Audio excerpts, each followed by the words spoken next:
Well, it's a new banner. It's a new show. Actually, it's an old show being revived. Welcome to this week's episode of Agile for Humans. It's been a long time since we've been able to say that, Todd. Well, Joining us this week, of course, it's Todd Miller and I from Agile for Humans, Chris Lucian and Austin Chadwick from the Mob Mentality Show. The Mad Mobbers are here to talk about mob programming and Scrum with us. So really happy that Austin and Chris could join us.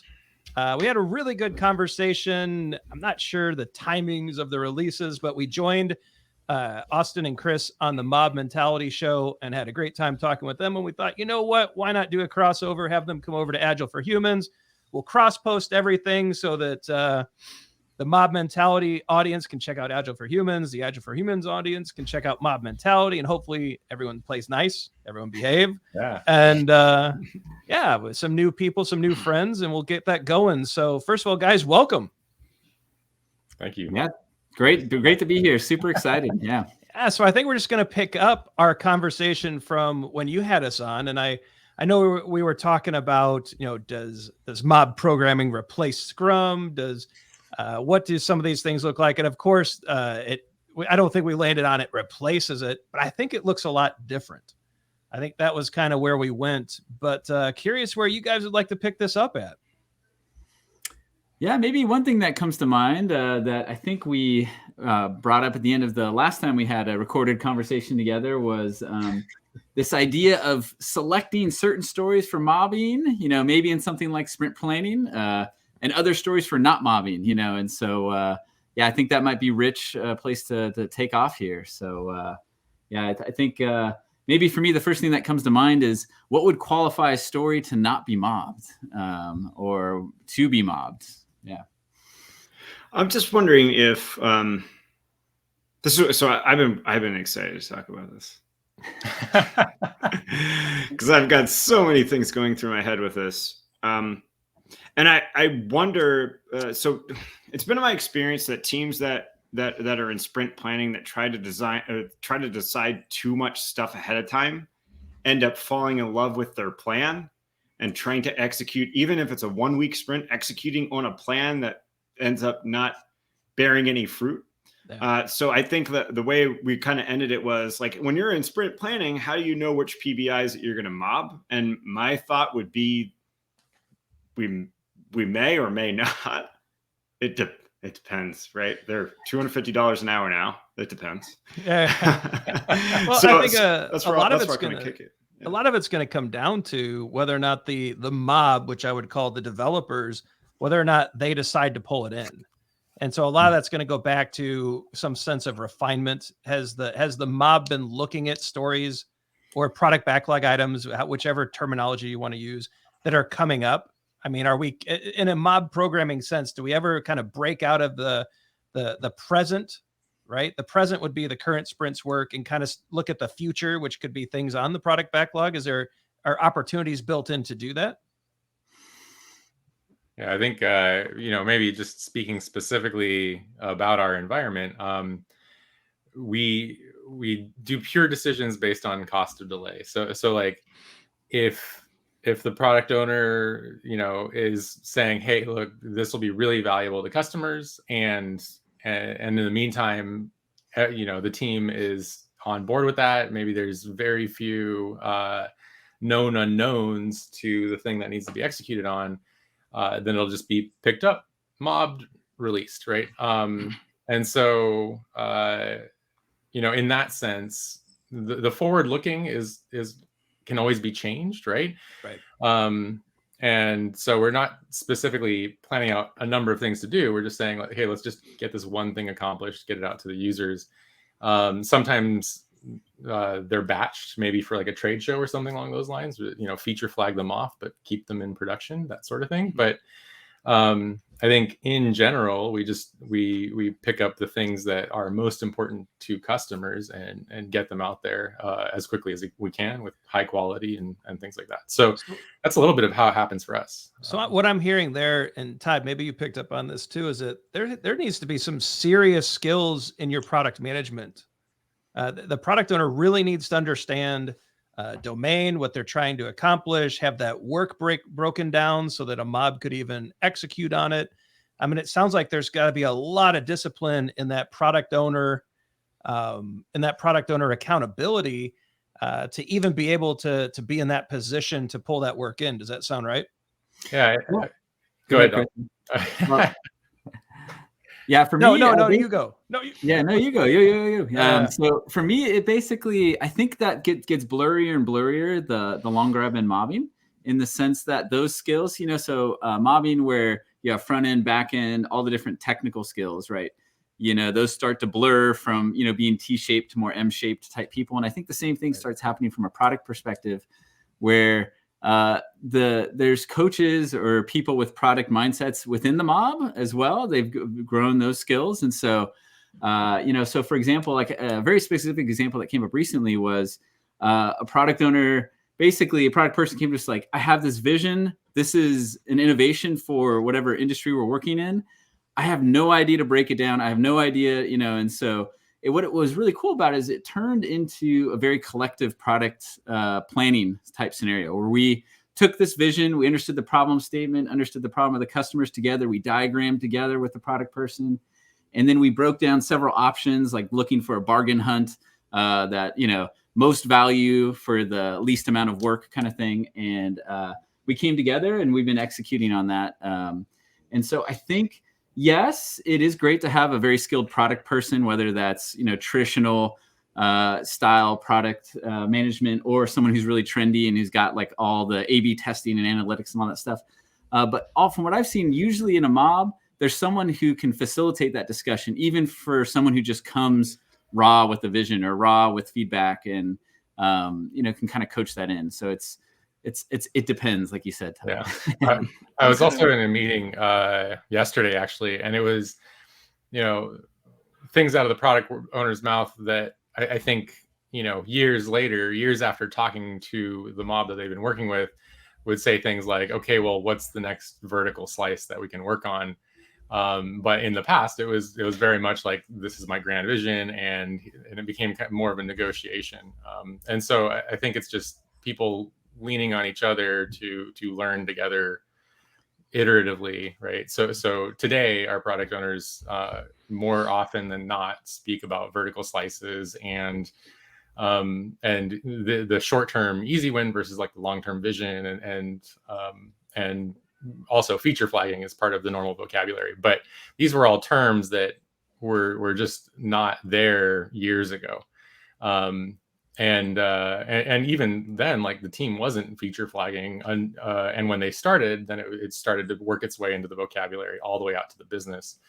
But it was really, I mean, everything's kind of iterative and evolution. Like, I think we all like that sort of thing. But yeah, that's a little bit of how those things come into the backlog. So it's what's the small thing that we can do that has a high cost of delay. Let's get that in there. And if it's really big, how can we break it up? I'm interested in, from your vantage point, and I'm sure this happens. I mean, this signifies complex work, right? Yeah. When you think that small thing that is going to be a quick win, when you start working on it and discover that it's not a quick win, that it is, right? I mean, this happens to all of us all the time, right? This signifies complex work. So from your vantage point, in your situation, the context of your situation, maybe walk us through when that happens, or like, what indicators, who do you trigger, what conversations do you have? Because that, to me, Ryan, to piggyback on your product management, that becomes then a product management decision. Do we keep going or do we stop? Oh yeah. Right. So I'm curious, in your environment, how that kind of thing works. Yeah, maybe I'll start with the story, and then Chris, you can give better terminology than I'm able to say. But for me, typically what I like to do is just be delivering daily on whatever we're working on, right? And so, so something that comes to mind is like home automation voice command thing, right? It's like, this, it's kind of a known unknown area, right? And there's probably unknowns lurking in there that we don't know about. And so, we'll be like, okay, well, we can do a budgeted experiment of, this mob or this team for a while, and we'll tell you every day how it's going. So like day one might be like, hey, we researched and we found out where some of the stuff are. And then day 2 or 3, we start to build it. And then day 4, it's like, hey, we have our reverse voice command and here it come back. You know what I mean? And it's just like saying something really simple. And then day 5, we're like, oh, we discovered this big unknown. And then we'll like draw it out on a diagram and say like, here's this area we have to go explore. Do we still have the green light to keep exploring the solution? You know, and I've been in cases where we ran an experiment for a week or so, and then they killed it and said like, this is no longer worth the investment. You know, there's something else to go chase over here. And there's been other times where they're like, I see you're making progress. I can see, you know, that you say something out loud and it goes and it talks to something in the IoT world and the response comes back. This can really happen and this really works. You've discovered enough, keep going. You know, so it's kind of more of a day by day discovery, but very transparent in that it's not like, hey, we're going to go over here for a while and in a month we'll let you know how feasible it is. Or, you know, it's let's show you every day, every little piece we're working on, you know. So I don't know, Chris, how about you? Yeah, I'll just add to that. The you know, just broadcasting that information in general is really important. And then typically, you know, the initial conversation is just that. It's knowns, known unknowns, and there are multiple types of known unknowns for us as well. So there's known unknowns. So one known unknown is we know somebody else has done it, but we've never done it. And then there's a known unknown of we know that we've never done it and no one else has ever done it. And then the other known unknown is a third-party API. We know our team works a certain way, but we don't know anything about the API provider and how they work. And so those things are kind of outlined and mapped out. And so when we're talking about kind of getting into something, those are things that we provide to a product owner. And then with the obvious, like we know we have unknown unknowns. And we'll discover those as we go. And maybe we're lucky and none of them crop up, but it's always a possibility. So when that unknown hits, then we update the map of everything. Austin's very fond of this visual Kanban concept that is extremely visual. It's kind of like a draw.io/Visio diagram of everything that needs to be done. And then a bunch of new things just popped up on the radar of new known unknowns that were previously unknown unknowns. And that's that's where we talk about that, how it gets negotiated through. And so then it becomes kind of a research spike at that point. And then if we needed to fund something even longer than a research spike, then that can kind of bubble up the chain for additional funding. But usually like 1 to 2 weeks of kind of deep research is just kind of an automatic given when we reach points like that. Yeah, you mentioned the word Kanban because Ryan, here's where this is exactly where my brain went in the beginning of the last conversation. Is that during sprint planning, oftentimes we don't know what we don't know. So I was wondering if perhaps instead of out of the gate, if for teams that aren't mobbing full time, perhaps out of the gate, something like work item age might give us an indicator and a trigger when it may be time to start mobbing on something. I don't know the answer. I'm just thinking that could potentially be something that would trigger a conversation that is, should we mob now? Yeah.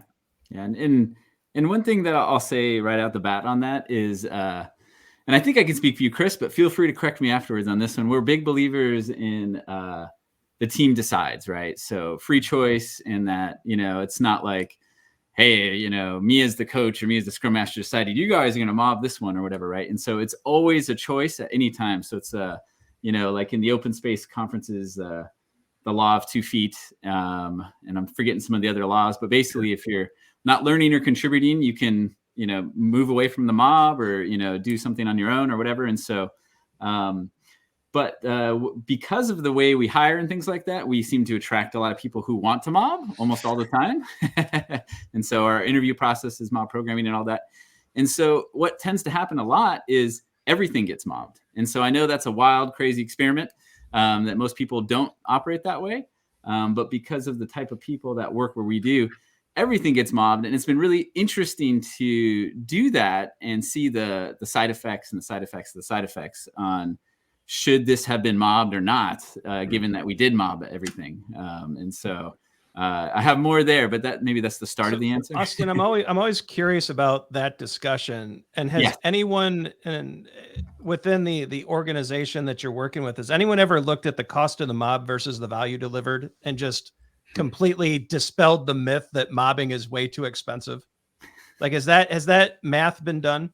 Yeah. I mean, so I'll speak to this. So I've had very in-depth conversations at the executive level about mobbing versus not mobbing and things along those lines. And costs have been outlined. ROI has been done. Obviously, I'm not going to dive into numbers, but yeah, there's definitely a very distinct cost and benefit analysis that occurs. And because, obviously, the story, I think a lot of people don't know the story about when we started. So kind of in a very succinct version of the last 10 years, we started only on internal projects. And then 5 years later, there was an external consultant that came through, that didn't know anyone from any of the software teams, because there was multiple software teams. They evaluated the practices of all the different software teams and then recommended heavily that we expand what we were doing, which was mobbing. That external consultant was basically saying, like, this is the way that you should be doing software. They're doing so many of the right things and so few of the wrong ones. And so that kind of keyed at that 5-year mark, it went from 5 people mobbing to 27 people mobbing. And we essentially took over external product development as well. And so over that next 5 years, it was, okay, executives have this like right in their face, like we're hiring a bunch of people to be mobbing on products. And so the cost and benefit analysis, everything was thoroughly scrutinized at that point. And I've written some blogs on some of that, of the discussion on loose points, not really diving into numbers or anything like that. But right. I think that it has been very visible, and we've been able to communicate that throughout the organization. So Ryan, I think that's a really good question, because we get this question about pair programming. Yeah. And I've heard that about pair programming, right? Like, what are you two doing in there? You're wasting money. Right. So like that kind of thing, let alone, an executive unaccustomed to working in an agile environment, walking past the room, seeing, 8 fairly well-paid people sitting in a room working together. Right. But that's the right question, right? Yeah. Any CFO worth his or her value to a company is going to walk by that room and say, what are we getting for that investment? Right. That's a perfectly valid question. Right. And I would wager, everybody try this at home. Write out the cost of all the rework happening in your organization. Yeah. And then do that for 3 months or something like that. Then for the next 3 months, only pair program. And then for the next 3 months, only mob program. And then chart how much rework you have. Very often, I hear this story a lot. I don't think it's just our organization, but very often I hear that the bug count specifically goes way down, but better architectural decisions are made and better abstractions in the code are made. And so you have this cascading effect of like, oh, the mob is taking up 4 people's time, but it's saving 7 people's time. Because and especially in the case of ping pong bugs, I think is a really important one, and this like works itself into the financial justification, because I think ping pong bugs, I would guess, are the most expensive thing that you can encounter. It's this idea that programmer A writes something and then pushes it to production and it works. Programmer B creates an abstraction based off of a dependency of what programmer A wrote, and then derives that in a second feature, and then checks that in and goes into production, and maybe it works. And then programmer C goes in and makes a modification and causes a bug. in the dependency, and so has created, so feature 1 now has a bug, feature 2 now has a new feature. So programmer A goes back and fixes that bug, correcting the dependency and breaking feature 2, right? And so then programmer B goes in and fixes that bug, and then it goes in and creates a feature. So how long do you think that process would take for that bug to pop up in one and then pop up in the other, and then finally for the team to retrospect and find out what happened? I think that is a really common occurrence, and the irony is A, B, and C are all sitting next to each other. Yeah. Right? Well, if they all worked on it together, they wouldn't have had that expense, right? And so, Todd, what I'm thinking based off of that question is, what if you did an EBM experiment, evidence-based management, right? So for those of you out there that are not aware, Scrum.org has a framework of measurements, and it basically looks at the current value you're delivering, the unrealized value that you could be delivering, your ability to innovate, and your time to market. And I think if you were to baseline those 4 areas before and after a mobbing experiment, you'd probably see ability to innovate and time to market with a side effect of current value increase if done well. And if you don't see that, maybe that's a sign that experiment didn't work, right? Yeah. Maybe EBM is a good framework to use to prove the efficacy of that practice. I also think that the way that we're talking about this is when that person, that CFO, walks past in the room, this is the way we talk about it, right? We don't say, oh, we're mobbing. Right. We don't say, oh, we're all here. We don't say feature flags. We don't say sprints. We don't say daily scrums. We don't say any of this stuff. Risk reduction, right? Rework reduction, abilities, sustainability, scalability. Right. We use words that they care about. And so I feel like we fall into this agile trap, right, Ryan? We talk about it being the bubble, this agile bubble, where we think everybody knows all the same language that we know, and they don't care. But I also think it's a Moneyball argument, right? If you haven't seen the movie Moneyball, it's in my top 5. I love Moneyball. And he's sitting in a room with Brad Pitt is playing Billy Beane, the general manager of the Oakland A's. And he's sitting in there with scouts, and he's like, guys, you're looking for batting average and whether or not they have the right look. And we are paying for runs. I don't care if it's a walk. I don't care if it's a steal. I don't care if it's a home run or a bunch of singles. We need people who get on base because we're buying runs. And so it doesn't matter to me how we get there. I need to see something that proves we're paying for runs. And I think that's such a wonderful argument for the way that, first of all, it's an argument for self-managing teams, right? The team decides how best to work. And as long as they're producing the runs, that's not a great sentence, then you should be happy, right? And so whether that's pairing, mobbing, individual work, a combination of all 3, or anything in between, what are we actually paying for? And then are we getting it?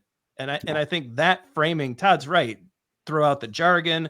Like if you walk into it's like when we walk into a CEO's office, Todd, and we start talking about a Scrum Master, like that is like a poison pill to a conversation. They're like, what the heck is a Scrum Master? And are you like trying to convert me to some cult? Like they get nervous. And so, I think the framing, the numbers, the frameworks to measure, some Moneyball math, and maybe it makes sense, right? You're trying not to produce those bugs, and you're trying to produce working software in production, right? But there's other things too, right? So bringing up new developers is a lot easier. The kind of experimentation happens naturally, but silos and risks, like so what's the average turnover rate for a software team? It's about 20%, right? I think if you Googled that right now, you probably find 20%. So how do you properly onboard and offboard people with persistent 20% turnover, like as an industry? In an industry where the average tenure of a person is now 2 to 3 years. Yes. And that's it. Like, and actually the last startup that I worked at, orientation was, we expect you to be here 2 years and then you're gone. And so how do we make that 2 years amazing for you?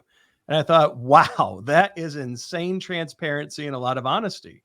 Yes. And in a mob situation, the on-ramp and the off-ramp, seems pretty smooth. Yeah. Yeah, I mean, in the kind of going back to your measurement and delivery and value, like I love and invite as many people as possible to measure and share your results. That's great.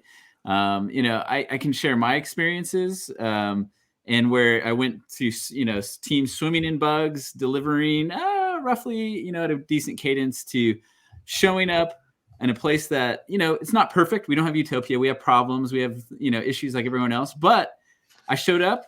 I'm mobbing in a language I've never worked in 15 years. Yeah. And I contribute. I learn. We deliver to production that day, and the bug counts are way lower. You know what I mean? It's like near zero. And so what I've seen is that, and so to that onboarding piece, I'm contributing on day one in a language I haven't worked in 15 years, and I've just seen that happen so often. And then also, to what you were saying, Todd, about don't worry about mobbing, don't worry about all the jargon and all that stuff. Is what I've seen is when people are delivering often with high value and high quality, the questions start to go away, and they're just like, oh, this team's delivering. All the questions about reaching in and figuring out how you're doing it go away, because they're just happy and excited. Well, the conversation, it shifts to, instead of the minutia of your current practices, the conversation always shifts to what's possible, right? What's next. And that's when you turn that corner, that your stakeholders are incredibly pleased. You're doing something well. And that's pretty awesome. What I think about too with this practice is that if we were to look at your typical day, right, I would imagine there's it's a huge flow state of a mob working together, but we could probably go in and put these dotted lines where, oh, they got together and they figured out some collaboration. Oh, that looks like a daily scrum, and start stitching that together. And I feel like you're doing the things that are described in the guide, but you're doing it in this flow state. And so I when we kind of made this cheeky title for the last show, does, mob programming replace Scrum? Of course, we don't believe that. But it seems like the essence of empiricism, right? You're continually inspecting and adapting not only your practices, but your work. You're shipping frequently, which means you're getting that feedback. You have an increment. And it just sounds like a one-day sprint with some really cool flow mixed in. And I think it's fully compatible. Like, some people get all up in arms that that's not Scrum. It's like, they're winning. They're following the principles. The values are present. Empiricism is alive and well. There's even some Kanban mixed in, which Todd and I love. What's your problem? Why would you complain here? Yeah. I'll just say, a lot of this is just retrospectives and learning, right? And there's plenty from Scrum and plenty from other practices, and it's all kind of mixed in. But the iterative nature and the retrospectives bring back new information, and then seeking out external influences to help fuel that. That then produces, right? So a team that's behaving the same way they did 15 years ago, weathering the storm across, across decades even, they're possibly in a state of complacency, right? And so if your process is not evolving, then what should it be, right? And I think that is kind of the crux of the question. Well, and I think the way that you behave within the framework, within the Scrum framework, should be continually changing, right? I mean, the practices, there's so much space in between what Scrum calls for, that if the way that you're using Scrum, or I would imagine even if the way you're mobbing, if it's the same a month later, well, then what have you learned? Were you perfect on day one? No, that's not happening. So I couldn't agree more. And I people really get wrapped around the axle on this one, that, well, that's not pure Scrum, or prove it. What are you talking about? This is making me think of so tell me I'm crazy with this, but let's say that we're all traveling to the same place and we're from the same place. In all sincerity, what sense does it make for us to all get in separate cars and drive there? Yeah. So I think that kind of validates, from a really abstract way, why mobbing might be a great option. And I think that I think it's really important for us to give some people some of those things to justify it. Austin, I really like what you said, because you're talking about, I think that if we're in a situation where we have to justify it, that it's probably really important that we earned the trust of our organization. There's obviously lack of trust there. Brian and I universally believe that there is absolutely a single way to earn trust, and that's deliver. Yeah. If I have never been in a circumstance with a software development team that is delivering high quality and stuff that a customer wants, where there was not trust. Generally, you hear in the halls, just leave that team go. Don't tap the glass, leave them alone. Right. Yeah. And so if we're at the point where people are saying leave that team go, why shouldn't we try to all be in the same car? Well, and what I hear too, Todd, and something that we teach quite a bit about, like Dan Pink's work is a big part of our courses. So autonomy, mastery, and purpose. So what I hear in a mob is we're all working together in a way that we're choosing. You have the autonomy to do that. Mastery, like we're all working together to get better. Like how quickly have you seen, and this is maybe this is a hard question to answer, I'm not sure. You take a more senior person and a newer person and you put them in the mob, how quickly do you see that newer person level up compared to them being alone in a cubicle? Right? I can give an example, and then maybe Chris, you can give an example or something you got too. But recently, I was in a situation where it was a mob of 3, and then someone new to the team came, and then months later, I needed to move teams, and this person, there's 2 examples that come to mind, but the first one that comes to mind, this person was new to software development, new to Agile, new to facilitation, new to everything. And we were together for, I think it was about 4 to 6 months. And then as I walked away, I jumped to another team. I heard story after story of how this person picked up the habits that me and the other person were doing with facilitating product owner discussions, facilitating mini retrospectives throughout the day, facilitating cleaner code. And this person just took to it immediately. And it's not that fast for everybody, but I've definitely seen, everyone has their own acclimation or learning curve rate. But I've seen that pattern a few times where it's pretty quick. And then sometimes for some people, it's like a year or more before they pick on some of those habits. I don't know about, how about you, Chris? Yeah, I'll just maybe I'll talk about our internship program. We had somebody visiting, a friend, Jason Wyman, and he was visiting. He's a senior level developer, and I was like, oh, just go and like pick one of the mobs. And this was kind of when we were all co-located and everything. And so I was like, oh, just go pick one of the mobs and go sit down and have some fun. And so he didn't realize that he had joined the interns mob. And so so what was really funny was he came out of that and was like, man, they're unit testing and doing this and doing that. This is like really great. What team or kind of are they working on? Because he kind of just saw the code that they were working on. And I was like, oh, those are the interns. And he's like, oh my God.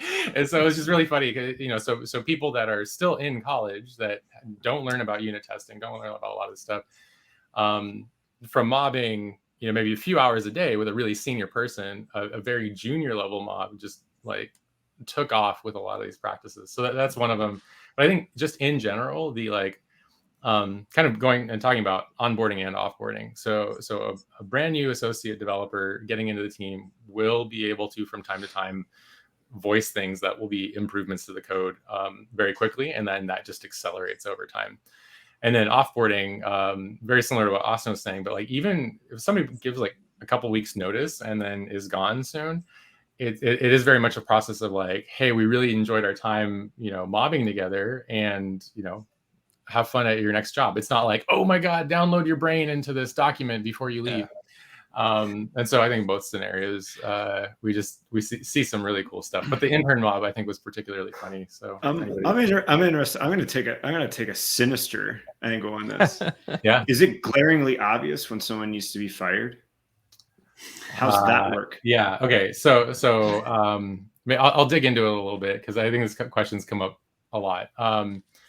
So I think that that there are people that struggle, but they still make progress, and I think that is like not the point at which you let them go. I know there's a lot of people that would disagree with me, but I do think that if it's something that it's learned and repeated back, but then forgotten later, where there's actual noticeable backward movement, that becomes really, really obvious, and that's a situation where it does happen, and there are situations where people have realized that things are super exposed and decided to either leave themselves, on their own, or discussions of it kind of led to like, hey, how do we learn this one isolated thing and move forward? But so I think that the rate at which somebody learns, either forward or backward, is extremely visible in a mob, and people can help build that person up and work with it. And I think that's the default that should be there, kind of a culture of mentorship. And if there's consistent backward movement, then it's obvious to everyone that it's not a right fit, right? It's interesting because it wasn't called mobbing then. The reason why I asked that is because that very scenario I was in, it wasn't called mobbing then. It was just a bunch of people sitting in a room coding together and working on a problem, right? And I think it became that I was in that. Let's just say I was in that situation. All right. So I asked that, and I was just curious if since you all mob full time, right? Like if it's like immediately you have a new person, and we've all done that, right? Like, unfortunately, I'm sure you've all been in circumstances where it's like budget crunch. We need to hire somebody, or this is going to be pooled.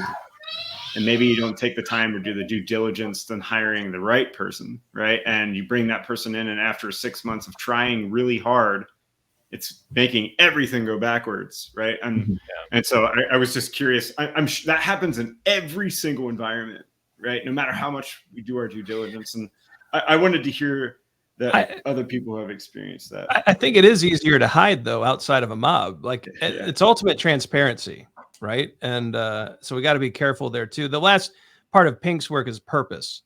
Yeah. And if you're in a mob and you don't understand why you're there, that's tough. I mean, the alignment's got to be pretty strong, but it's an interesting question, right? The time to hire, the time to fire, how all that works, and how, especially mob programming within a Scrum environment, especially when you're doing like those hyper retrospectives and you're continually thinking about the decisions that are being made. And I'd imagine the hero coder, like the mythical hero. I mean, actually, they're not mythical. I've run into them from time to time. They probably don't really like this too much either, right? Yeah, I mean, I think the same patterns and anti-patterns can happen in a mob. It just some anti-patterns are much more difficult, and some are actually kind of easier in some ways. And so, like, in my experience, 99.9% of the time, the continuous retrospection and everyone lifting each other up, or just radical candor, like, hey, I haven't heard your voice in the mob for a while. What's going on? That kind of stuff. You work through it pretty quickly, and it's like Chris is talking about. It's lifting each other up towards that purpose you're talking about, Ryan. But there are cases where the resolution doesn't come, and it requires more something more severe. I mean, so certain anti-patterns are harder. If people were having an interpersonal issue over a code review, you know what I mean? Have you ever seen that code review where, they're basically fighting, but over text in a code review? that interpersonal discomfort will still happen, but it'll happen among friends and people who can help facilitate discussion and make it go better. The dominant programmer can still happen, but if there's not retrospectives and things to put it in check, you could just have someone who dominates a mob, right? But what I've seen is it rarely happens just because of the built-in continuous retrospective and kind of itinerant coaching that Chris will do. So he'll come around and join a mob for a while or whatever, right? And so I think so I think with good facilitation, good coaching, it's really hard to happen, but it can. And in some ways, it's more difficult, right? It's easier to be upset and be passive-aggressive over an email or a code review message. That's much harder to deal with face-to-face in a mob, right? Yeah. And so it's harder, but if people are coming into it with good faith, you work through it way faster and come out better at the other end. So how has I mean, the mobbing practices in the time of COVID have certainly had to advance. What kind of changes have you had to implement? I'm sure there's some tooling changes. There's some things that you've had to do. Like, what does it look like in a virtual work from home? I mean, I'm assuming you guys are in your homes. What does it look like now that COVID is? I mean, let's face it, 2022 is not looking much different than 2021. At least it's not 2020, right? And so, Yeah. how has that changed? Like, what are some of the tools that you found that have been helpful? What are some of the practices you've had to implement? How have your working agreements changed? Is there anything there that you can share without being too proprietary? Yeah. Well, I'll just say, when our company kind of said, "Hey, everybody go home, and we're going to work from home now," it was basically okay, mad dash for tools, and then we found things like AnyDesk and TeamViewer, and then we had tried it out before because we had a few one-offs where like one developer needed to be remote for something for some time based on personal stuff, and so we kind of took the learnings from those, and we kind of created a tool chain, so to speak. So a TeamViewer or AnyDesk plus Microsoft Teams with there's the ability to create a video chat inside of a channel inside Microsoft Teams, and it actually has a camera and lists the people in there. Cool. So now you can walk around the office, quote unquote, by just saying, "I'm going to join this," or "I'm going to join that," or "I'm going to," and so you can drop in on people. In our environment, we had quite a bit of sound abatement equipment that was meant to reduce the noise level. And that became no longer necessary. So people that were struggling with sound felt like the environment was much better online.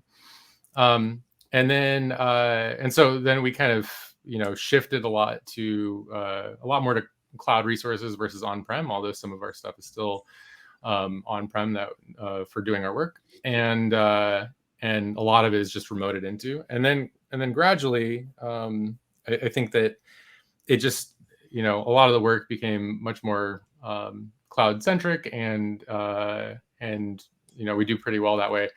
I think that as far as the working agreements go, things remote specific have cropped up here and there, but different things for different teams based on camera use and amount of engagement and whether or not you stay in a room if you're not actually there and things like that. But that's all kind of individual by mob decision making. So I don't know, Austin, if you have more to say to that.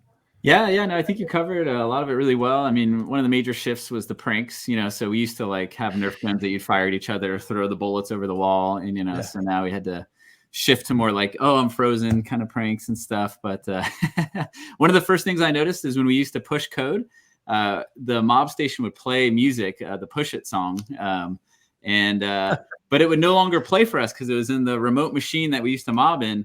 And I always just pictured like some like security guard walking around, all of a sudden hearing the music go off. But I think one thing Chris did that I really like a lot is he kind of increased the frequency of cross-team lean coffees to kind of fill in the gap for that water cooler chit chat talk that would happen, where like I'm over at the microwave heating up my lunch, and a friend Chris walks by and I'm like, oh man, I'm struggling with this, and he's like, oh yeah, I was on that project a year ago, try this, and I'll be like, oh, that's brilliant, yeah, come up with this or whatever.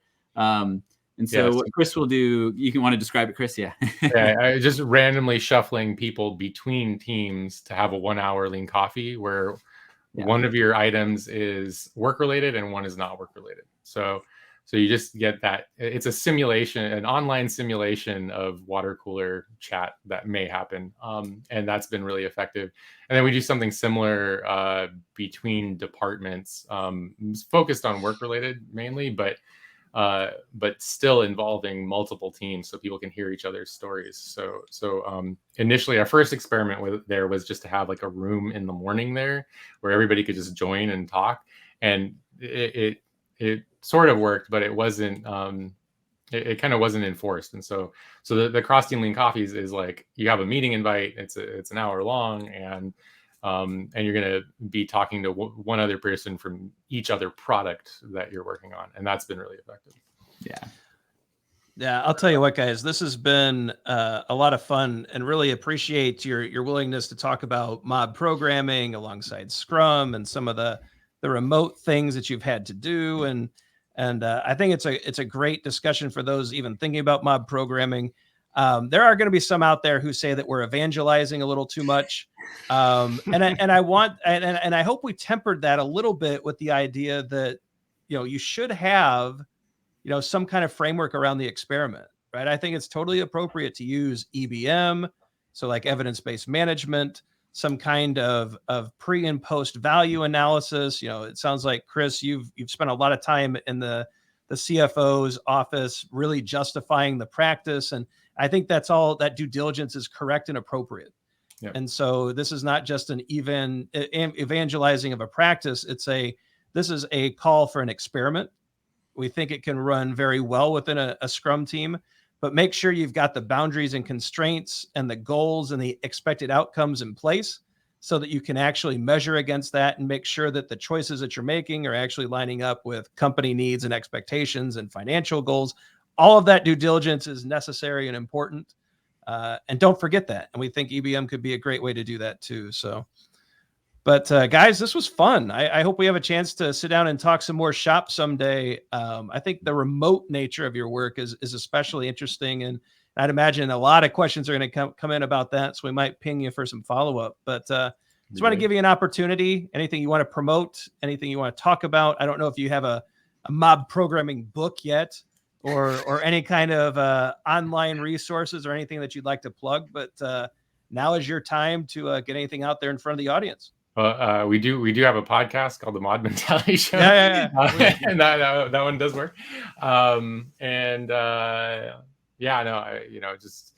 Just mob on and try things out and run the experiment and all that. Awesome. Yeah, and the last couple of things I'll share is we do also have a Trello board of resources, and there's a lot of mobbing resources in there, and so we can share that as well. I will highlight, Ryan, I love what you said there, that it's not utopia, it's not perfection, everything is no silver bullet. There are challenges you're going to go into, so it's probably good to do an accusation audit of here are the challenges we're going to run into if we try this, here are the risks and the benefits we're shooting for, and I think all that's great. And the one last thing I'll say is I'll address the controversial topic of Scrum and mob programming a little bit. I used to be a Scrum Master in a very stereotypical Scrum team, and I wore on Halloween, I was super Scrum. I had the Scrum tattoos, I had all the stuff, and I was super into it. And what you said, Ryan, and is what I experienced, is that the values show up differently in mob programming.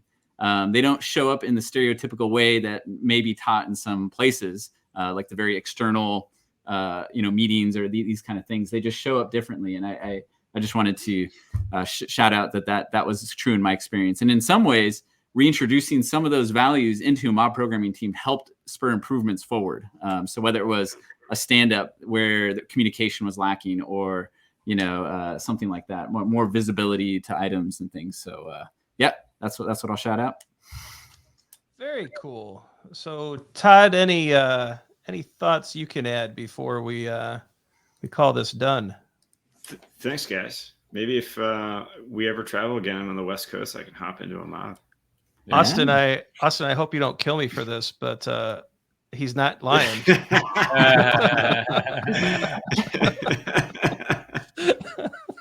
It's out there now. Unretractable. Right on. And Todd, you're welcome to mob with us. We have a visitor program, so maybe that's another thing to plug too. People come mob with us for a half day or full day, and we'll maybe how to reach out. That's a really good point. We're fully remote. We're not going back to the office. We've given up the lease on our building. We're remote all the time now. I think I also saw, correct me if I'm wrong, on the socials, you've got some kind of recruiting event with Woody Zuhl coming up. Absolutely, yeah. So shoot us a link to that. We'll make sure it's in the show notes. Woody Zuhl is another pioneer in this space, and we love Woody. He's great to learn from.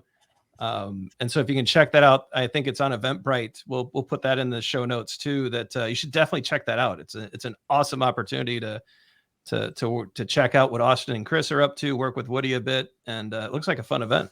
Yeah, absolutely. Thank you. Awesome, guys. Thank you so much. Todd, you know what time it is? And screen time. And screen time. Be sure to like and subscribe. Click that bell. Check out socials. We're pretty good on Facebook, Twitter, and LinkedIn. We still don't understand Instagram. Maybe it's my duck lips. I can't quite do the pose. I'm working on it. Some videos are going to pop up below. The algorithm thinks you'll like them. We do too. So be sure to check out those. In the description, you'll find show notes, links to all sorts of great stuff from Austin and Chris, along with our book, Fixing Your Scrum, Practical Solutions to Common Scrum Problems, and a bunch of other cool stuff. Let us know in the comments your thoughts on mob programming and Scrum. Your comments turn into future shows, so let us know what you think. For Todd Miller, Austin Chadwick, and Chris Lucian, I'm Ryan Ripley. This has been Mob Programming and Scrum. Who knows what we'll talk about next week, but we'll see you there. Have a great week.